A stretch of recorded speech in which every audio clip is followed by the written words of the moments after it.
जय श्री कृष्ण। आज हम अध्याय 11 का विराट स्वरूप है, उसमें श्लोक नंबर 51 से लेकर के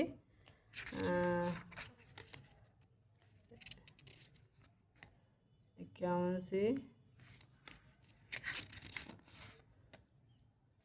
55 तक पढ़ेंगे और ये अध्याय भी पूरा हो जाएगा।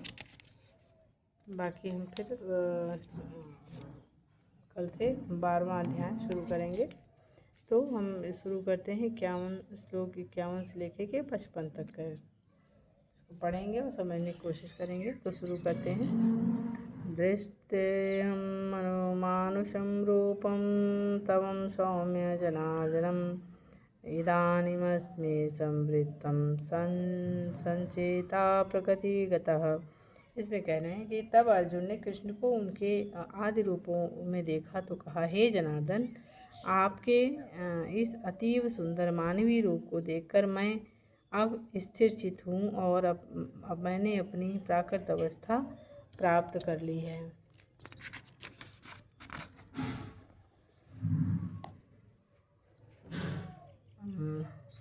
बावन श्लोक नंबर। सुदुर्दर्शमिदं रूपं दृष्ट्वा वानसि यन्ममं देवाप्यस्य रूपस्य नित्यं दर्शनादक्षिणाम्। श्री भगवान ने कहा, हे अर्जुन, तुम मेरे जिस रूप को इस समय देख रहे हो उसे देख पाना अत्यंत दुष्कर है। यहाँ तक कि देवता भी इस अत्यंत प्रिय रूप को देखने की ताक में रहते हैं। श्लोक नंबर 53।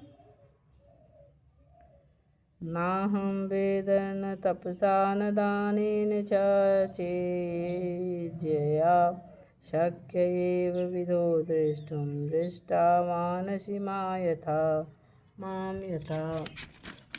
उसमें कह रहे हैं कि तुम अपने दिव्य नेत्रों से जिस रूप का दर्शन कर रहे हो उसे न तो विद्या अध्ययन से, न कठिन तपस्या से, न दान से, न पूजा से ही जाना जा सकता है। कोई इन साधनों के द्वारा मुझे मेरे रूप में नहीं देख सकता है। श्लोक नंबर 54। भक्त्या त्वनन्या शक्त्यहमेवं विधो अर्जुन ज्ञातुं दृष्टुं च तत्त्वेन प्रवेष्टुं च परन्तप। अर्जुन ने कहा, भगवान ने कहा, हे अर्जुन, केवल अनन्य भक्ति के द्वारा मुझे उस रूप में समझा जा सकता है जिस रूप में मैं तुम्हारे समक्ष खड़ा हूँ। इसी प्रकार मेरा साक्षात दर्शन भी किया जा सकता है। केवल इसी विधि से तुम मेरे ज्ञान के रहस्य को भी पा सकते हो।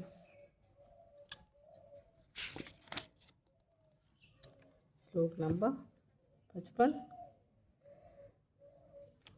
मत्कर्म कर्म क्रम परमो मदत्ता संवर्जिता निवेरा सर्वभूतेषु यं सहसा मामेति पांडव।